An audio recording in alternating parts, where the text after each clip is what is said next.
I struggle to stay on track at the weekend. So if you're coming in, give me a hello. If you're on replay, let me know. That is what we're going to be covering today in the next 3 to 5 minutes or so. Question that we went through in our Q&A last night. So I thought I'd cover it this morning as well, as I know a lot of people struggle with it, and it's Friday, so happy Friday. So Monday to Friday, a lot of people seem to do better, and then often it's like, I get to the weekend and things seem to fall off the wagon a little bit. Social events, a bit more spontaneous. I can't plan as well. All these things start to come into it. And if you think about the key thing that's going on here, is Monday to Friday, we do have more likely to have some kind of plan. The key is that we are planning and we have some kind of intention, whether that's, I have this for breakfast, or I don't have breakfast, or I prep these for lunches normally, and then evening meals, we cook at this point, or we have this at this time. We eat at 6 because of clubs, or because that's when my other half gets back from work, or that's when we like to eat, so we don't like to eat too late. Whatever the routine is, then weekend comes and we kind of go into this, it's Friday. And there's nothing wrong with this, but I'm talking about if someone is struggling to stay on track at the weekends and they want better results here. And we go into that, okay, I'm going to have a glass of wine, which is fine, by the way. I'm going to have some drinks, I'm going to have some nibbles out. And we start to feel better already. So this was something that came in as well. Why do we crave more junk food when perhaps we know we need to eat better food? And this is part of the issue. Like, Friday is a good feeling anyway for a lot of people, yet we throw in more junk food, maybe drink, and then we associate that good feeling with the drink and with the junk food. So we've got that going on a Friday night. Then perhaps Saturday we wake up, we're a bit more tired than normal and we haven't planned.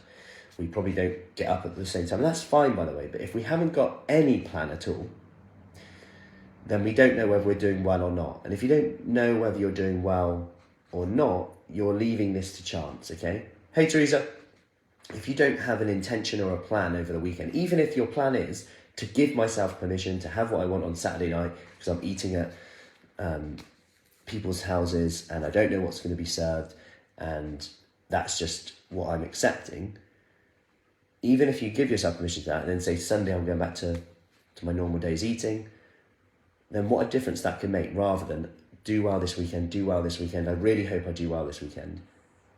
I know I won't. Now we're just like going for it, then we'll feel rubbish because we haven't stuck to the plan. We'll feel like we haven't achieved anything because we haven't really got a plan. We're just hoping to be perfect, but anything less than perfect, we'll beat ourselves up. Then Sunday comes and we think, I feel rubbish now as well. I feel rubbish and I've done rubbish, so I may as well just start again tomorrow. And that vicious cycle continues because we haven't set our expectations. And it sounds really simple, but just by giving yourself permission to have what you want on that Saturday night, if that's what you choose to do, by the way, I'm not saying you have to, it's permission rather than you have to do this, because there's a lot of psychology around food and deprivation around that. This is permission to have what you want. At least you've actually set expectations.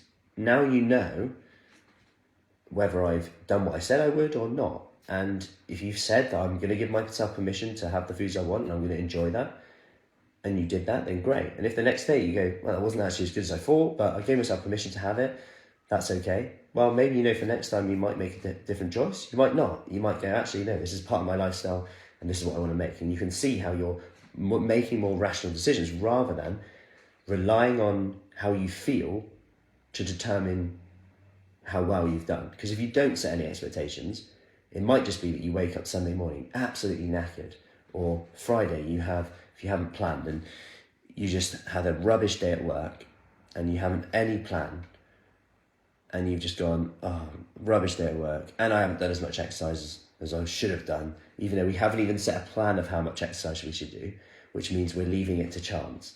We're leaving it to chance based on how we feel. Whether our success, whether we succeed or whether we've failed is based on how we feel now, which is a lottery. That could change by some news you get, a phone call you get, an email you get, something that happens in work, which is unrelated to what your health and fitness, right?